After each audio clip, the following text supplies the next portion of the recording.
ৰাজিতাই মোক তেখেতৰ হৈ লৰা এটা দি থৈ গৈছে।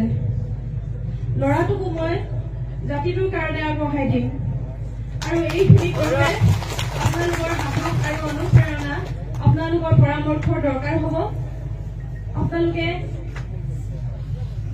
বিপদালি নকৰাকৈ মোৰ মানুহজনক ইমান মৰম কৰিছে, মোৰ অনুভৱ কেনেকুৱা মই ভাষাৰে বুজাব নোৱাৰো। আৰু বিভিন্নজনে অপূৰ্বজ্যোতি মোহন, লক্ষ্যজিৎ বৰুৱা তাহাঁতি এটা নিশাৰ ভিতৰতে তেখেতলৈ এটি গীত আগবঢ়াইছিলে। 13 যে 14 তাৰিখে ৰিলিজ কৰিছিলে, মই সঠিকভাৱে পাহৰিছো। তাৰপিছতে আমাৰ লোহিত গগৈদেৱ, অসমৰ কণ্ঠশিল্পী, এজন বিশিষ্ট শিল্পী লোহিত গগৈদেৱেও এটি গীতেৰে ৰাজীৱদাক মৰম যাচিছে।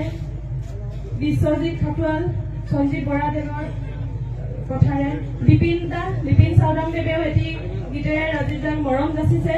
তেখেতসকললৈ মই ধন্যবাদ জ্ঞাপন কৰিছো।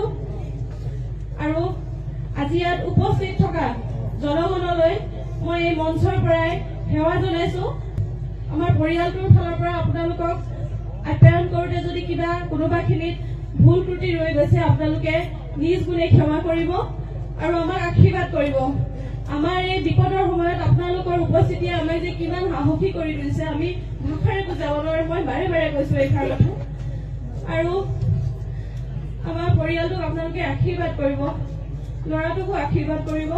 ময়ো যাতে সাহসেৰে মূৰ তুলি থিয় হৈ থাকিব পাৰো তাৰ বাবে আশীৰ্বাদ কৰিব।